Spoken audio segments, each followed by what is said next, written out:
Hey everybody, and welcome to today's video where we'll be discussing two theories, the first being the cognitive load theory and the second being the cognitive theory of multimedia learning.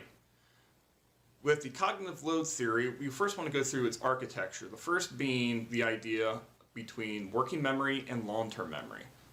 When we look at long-term memory, a term that you've probably heard before, this is where all the information that we learn as kids, teenagers, and adults is stored permanently.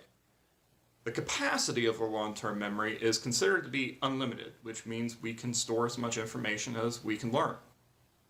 But in order to learn any information, in order to store any memories or any content we might learn in school, it all has to go through our working memory first. What we do is we take in information from our surroundings, whether it be in a classroom, whether it be outside, wherever. We take all that information in, and then in our working memories, we organize that information, maybe apply it to information that was previously stored in our long-term memory, and then we send that information, that new information, off to be stored into our long-term memory, maybe even altering some information that we already knew. It's important to know that our working memory, unlike our long-term memory, actually has a limited capacity. Due to that, we need to look at the load conditions of the cognitive theory of learning. Our first load condition is intrinsic load, which is information that really cannot be changed in any way. It's considered essential to what it is that we're learning. We cannot reduce the complexity of the elements in our working memory around this intrinsic load, because if we take a piece out, the information itself might not make sense. Think of 2 times 2 equals 4. Well, I can't really simplify that any further when I'm teaching a student how to learn multiplication. So when we think of intrinsic load, we need to think of absolutely necessary information. Our next load condition is extraneous load. This load condition focuses on processes in our instructional design that aren't really necessary to have with the information that we're learning. You can think of this like trying to have kids solve a problem without actually teaching them the content first. Let's say we're covering ratios, but right at the beginning we tell them to create equivalent ratios. We haven't even covered what a ratio is yet, and we're tossing this problem, maybe trying to get students to think critically about what are ways that we could possibly solve this. But what that is actually doing is it's increasing the processing load on these students' working memory, which is probably going to take away from the main idea of the lesson, which is to learn what ratios are. So when we look at this extrinsic load or extraneous load, what we want to do is reduce this in our lessons as much as possible. Our final load condition is germane load. With germane load, we're really looking at the balance between intrinsic load and extraneous load. With germane load, what we want to do is focus on all the intrinsic load that we need for our lesson so that students learn the information we want them to learn while reducing as much of the extraneous load as possible. It doesn't mean our lessons can't have extraneous load in it.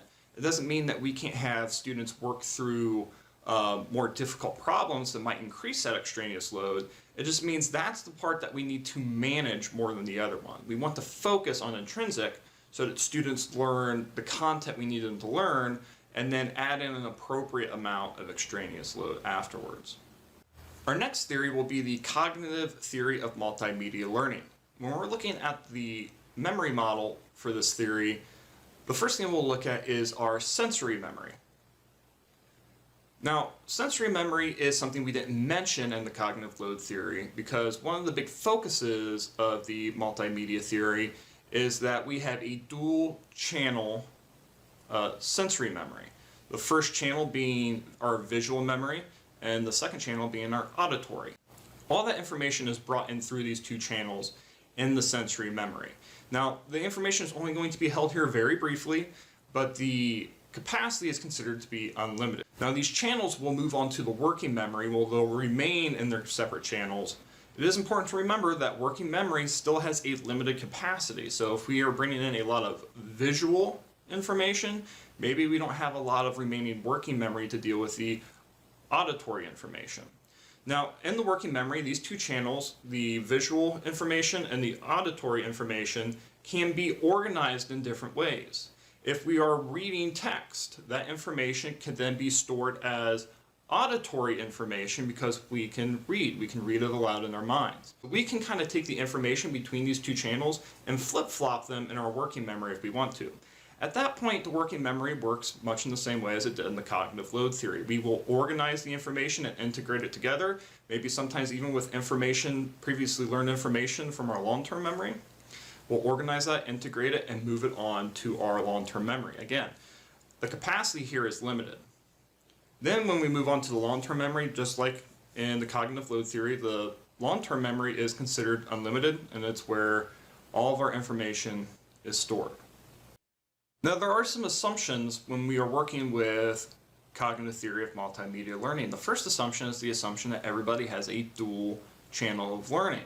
That means everybody learns through auditory information and visual information.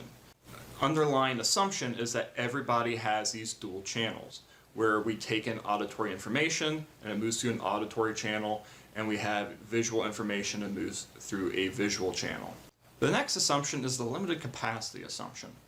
So we're already assuming that everybody has these dual sensory channels, but now we're also assuming that both of these channels work through the same working memory. They don't have their own, which means they share a capacity with each other and a processing power with each other.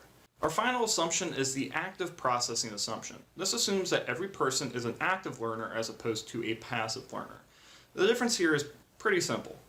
An active learner can identify necessary information, work through it in their working memory, and then store it in their long-term memory. We're actively choosing what we more or less learn, and we're putting effort into it.